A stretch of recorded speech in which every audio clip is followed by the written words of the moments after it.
ఈ రోజు ఆలూరు టీడీపీ కేంద్ర కార్యాలయంలో టీడీపీ ఇన్ఛార్జ్ వీరభద్రగౌడ్ మీడియా సమావేశం నిర్వహించడం జరిగింది. ఈ సందర్భంగా వీరభద్రగౌడ్ మాట్లాడుతూ రాష్ట్రంలో ఇల్లు లేని వారికి ఇల్లు కట్టుకోవడానికి కూటమి ప్రభుత్వం మంచి నిర్ణయం తీసుకుందన్నారు. ఈ సందర్భంగా వైట్ కార్డు ఉన్న ప్రతి ఒక్కరూ ఇంటి నిర్మాణానికి 1,80,000 రూపాయలు శాంక్షన్ కూటమి ప్రభుత్వం చేస్తుందని, ఎవరు కూడా ఏ ప్రలోభాలకు లోను కావద్దని, వైట్ కార్డు ఉన్న ప్రతి ఒక్కరూ వారి పేరిట ఖాళీ స్థలం ఉంటే వారు వెళ్లి గ్రామ సచివాలయంలో అప్లై చేసుకుంటే ఇంటి నిర్మాణానికి మీరు అర్హులవుతారన్నారు.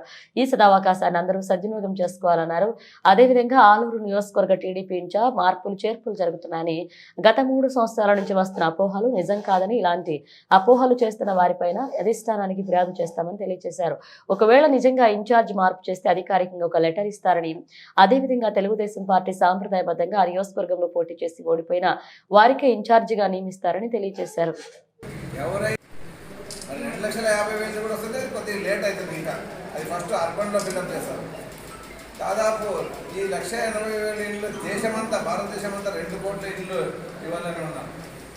మరి 2,50,000 అనేది కూడా దాదాపు కొన్ని 1 కోటి ఇళ్ళ దాకా ఇవ్వాలనుకున్నారు. అర్బన్లో ఎక్కువ ఇస్తారు, ఇక్కడ కూడా కట్టుకుంటామంటే ఇస్తారు. కానీ ₹1,00,000 మన గవర్నమెంట్ ఇస్తుంది కాబట్టి కొద్దిగా నిదానం అవుతుంది, కట్టుకోవచ్చు. అది కూడా కట్టుకోవచ్చు. దాన్ని కూడా వేరువేరుగా ఎవరికి కావాలో వాళ్ళు అప్లికేషన్ పెట్టుకోవచ్చు.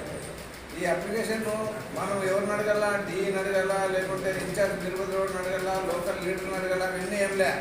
మీ సచివాలయంలో ఇంజనీరింగ్ అసిస్టెంట్ ఉంటాడు, ఆయన దగ్గర పోయి అప్లికేషన్ ఇచ్చేసి ఇది రికార్డ్ అయిపోతుంది. ప్రతి ఒక్కరికి జియో ట్యాగ్ చేయాలి. లింటర్ లెవెల్ అయింది నాకు రమ్మంటే రావు, ఎందుకంటే లింటర్ లెవెల్ ఒకరికి ఇస్తే ఒకరు రామాయణం కాబట్టి లింటర్ లెవెల్ ఒకరికి రావు. బేస్మెంట్ లెవెల్లో ఎవరు ఉన్నాయో వాళ్ళందరూ కూడా కట్టుకోండి అని కూడా మీకు అందరూ చెప్తున్నా. ఇది ఈరోజు వచ్చిన సమాచారం. కలెక్టర్ గారు నిన్ననే ఆర్డర్ ఇచ్చారు. మరి ఈ విధంగా హౌస్ స్కీమ్ అనేది ఒక బ్రహ్మాండమైన స్కీమ్.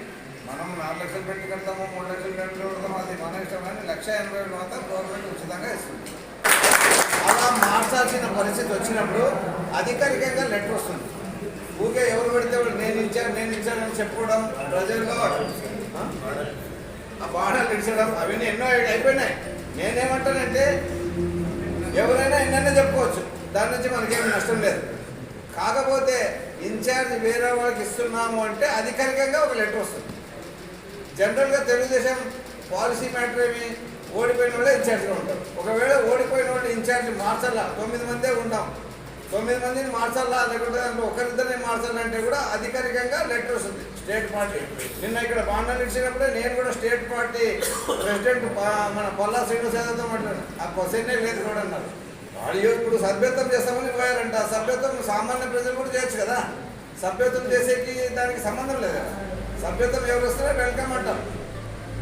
సభ్యత్వం చేసేకి దీనికి సంబంధం లేదు కాబట్టి ఇవన్నీ అపోహలు. ఒకవేళ మార్చాలని ఉంటే అది అధికారికంగా పెట్టవచ్చు. ఇవన్నీ ఊరికే తప్పుడు సంకేతాలు. మరి తప్పుడు సంకేతాలు తీసుకోవడం, అధికారులకు ఇబ్బంది పెట్టడం, ప్రజలను ఇబ్బంది పెట్టడం, ఇవన్నీ కూడా తప్పుడు సంకేతాలు అని కూడా నేను మీకు అందరూ చెప్తాను.